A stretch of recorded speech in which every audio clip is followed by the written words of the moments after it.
I just finished morning exercises, which makes this an excellent time to talk about imagination.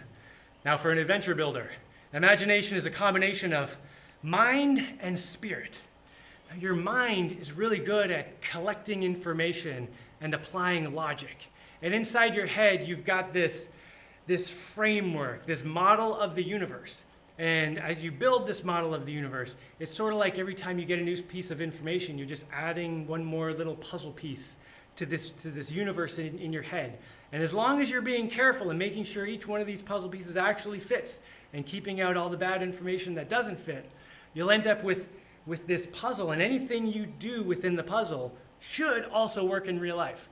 Now, this is extremely useful because you can make a lot of mistakes in your head that you don't have to make in real life because you can test them in here. And then when you get something that works in your head, it should work in real life. Now, spirit, that's a lot more difficult to define. It's emotional, it's fiery, it's wild. If you're dealing with a person who's very emotional, it's difficult to predict what they're going to do because they're coming at things from every direction and rah, rah, rah. And that's like what it is. It's just, it's just this, it's almost like what people would call chaos. Things are coming from all over the place. And you can get crazy ideas because everything's being stirred up all the time. Everything's all over the place. And most of these crazy ideas don't apply to reality. For instance, maybe you have a problem with a bunch of things and you're getting very emotional and worked up and you just say, well, maybe I should just turn them all into mushrooms. And that's some crazy idea that comes from your head, but it doesn't apply to reality. Now, if you really want to use your imagination, combine your mind and your spirit.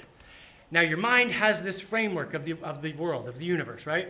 And anytime you need some kind of information that's outside your current framework, like if I'm building a new invention, it's something I've never seen before, I don't know how it's going to work, I need some kind of new information. Then I'll go out to this spiritual realm in my head, and I'll start just kind of going all over the place, just trying all kinds of things to see if anything fits into this puzzle. And then I'll start getting little pieces that kind of look like they almost sort of fit, and I'll start being able to navigate this weird void of like nonsensical craziness, and I'll actually get to somewhere where there's some puzzle pieces that actually fit, and I've expanded my model of the universe, and I've learned something novel, something new, and then I can create the thing that I was trying to create. Not only that, I've expanded my mind, and I understand more of the universe. And when you can do that, that is imagination. Without imagination, this camera doesn't exist, nor does the tripod on which it sits. Toothbrushes, chopsticks, spoons, bowls, chainmail. None of this stuff exists without imagination. Understanding of the atomic nature of the universe. None of that happened until someone figured it out using their imagination. Yeah, but Jamie, dude, what about people who are like writing like fantasy books or making video games or something? Like their crazy ideas, they don't need to fit into reality, so what's up?